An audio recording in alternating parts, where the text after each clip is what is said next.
दत्त भक्तांनो, जय गिरनारी. अवधूत चिंतन श्री गुरुदेव दत्त. तुम्ही गिरनारला जात आहात का? तर ही व्हिडिओ तुमच्यासाठी आहे. आता आपण डिस्कस करूया गिरनारला जाताना घ्यावयाच्या काळजीबाबती. 1.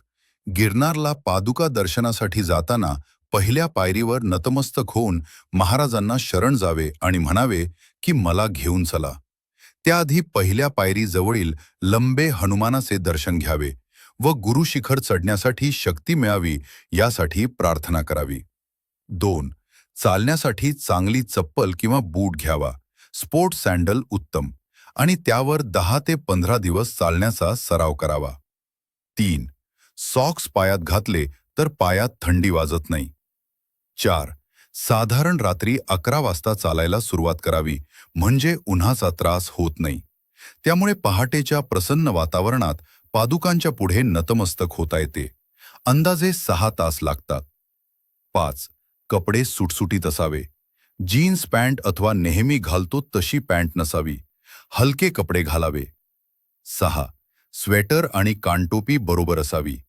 साधारण 6000 पायरीनंतर पहाटेचा गार वारा असतो. 7. हातात काठी घ्यावी, त्याने चालण्यासाठी मदत मिळते. 8. पाण्याची बाटली घ्यावी, रस्त्यामध्ये पण मिळते. त्यात इलेक्ट्रॉल पावडर टाकली तर तरतरी येते. इलेक्ट्रॉल पावडर व ग्लुकोज पावडर प्रत्येकाने घ्यावी. पहिल्या 3000 पायऱ्यापर्यंत खूप घाम येतो, त्यावेळी खरी गरज भासते. 9. खिशामध्ये खडीसाखर, गोड गोळ्या घेणे. 10. कमरेला पाऊच असेल तर उत्तम, जास्त मोठी बॅग घेऊ नये. 11. सुरुवातीपासून वर पादुकापर्यंत कुठेही टॉयलेट नाही हे लक्षात ठेवावे. 12. ज्यांना गुडघेदुखीचा त्रास आहे त्यांनी नी कॅप ठेवावी. उतरताना त्याचा खूप उपयोग होतो. 13. रात्री अंधारात चालणे उत्तम, त्यामुळे किती चाललो याचा अंदाज येत नाही. शक्यतो ग्रुपमध्ये जावे. चढताना पायऱ्यांवर नंबर टाकलेले आहेत त्याकडे जाणीवपूर्वक दुर्लक्ष करावे. 14. प्रत्येकाने बॅटरी जरूर बरोबर घ्यावी. वाटेत लाईट आहेत पण मध्ये मध्ये खूप अंतर आहे. 15. आपल्यापेक्षा बरेच शारीरिकदृष्ट्या दुर्बळ व वयस्कर लोक गिरनार पर्वत चढतात, त्यामुळे महाराजांवर श्रद्धा ठेवावी. विश्वास असेल तर दत्तनाम जप चालू ठेवावा. वेगळी आंतरिक शक्ती मिळते.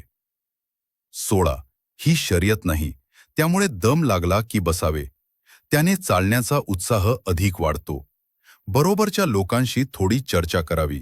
आपला उत्साह वाढतो व श्रम परिहार होतो. 17. उतरताना हळूहळू उतरावे.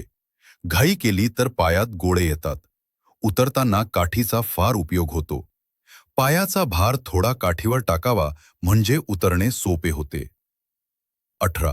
जमले तर उतरल्यावर पायाला मालिश करून घ्यावे, त्यामुळे थोडा आराम मिळतो. 19. त्रिपुरी पौर्णिमेच्या 4 दिवस आधी गिरनार परिक्रमा असते. वर्षातील फक्त हे 4 दिवस फॉरेस्ट डिपार्टमेंट हा जंगलातील रस्ता मोकळा करते. तेव्हा किमान एकदा तरी ही परिक्रमा करावी. याला खूप पौराणिक महत्त्व आहे. दत्त भक्ती मार्गातील गिरनार पर्वतावरील पादुकांचे दर्शन हा एक परमोच्च क्षण आहे. तर भाविकांनी नक्कीच गिरनार पर्वतावर जावे. नेणारा आणि आणणारा तो आहे हे कायम लक्षात ठेवावे.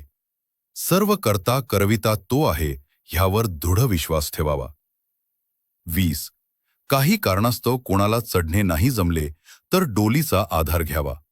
लोक काय म्हणतील, बरोबरचे काय म्हणतील म्हणून डोलीत बसणे टाळू नये. डोली ही कुठल्याही ठिकाणी मिळू शकते. अशा वेळी इतर डोलीवाल्यांच्या संपर्कात राहावे. ते अथवा जवळ असणारे दुकानदार डोलीची व्यवस्था करतात. डोलीचा खर्च आपले आपण करायचा असतो. येथे सरकार नियुक्त दरपत्रक आहे. साधारणतः माणसाच्या वजनानुसार रक्कम ठरते. 21. गोरक्षनाथ मंदिर सोडल्यानंतर एकही दुकान वाटेत नाही. पादुकांचे ठिकाणी एकही दुकान अथवा हार फुले मिळत नाही. कोरडा प्रसाद अथवा भक्तिभावे पादुकांचे ठिकाणी अर्पण करावयाच्या ऐच्छिक वस्तू न विसरता आपल्या सॅकमध्ये एका वेगळ्या ठिकाणी ठेवाव्यात. शेवटचे व अत्यंत महत्त्वाचे, पादुकांचे दर्शन झाल्यावर खाली कमंडलू तीर्थ येथे सर्वांनी प्रसाद घ्यावा. तो तुम्हाला खूप ताकद व उत्साह देतो.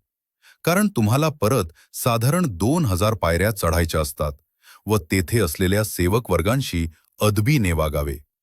विनाकारण हुज्जत अथवा भांडण करू नये.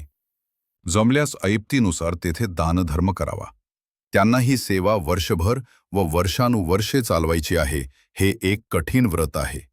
पण सेवाभावाने साधू व भक्तगण ते करीत आहेत.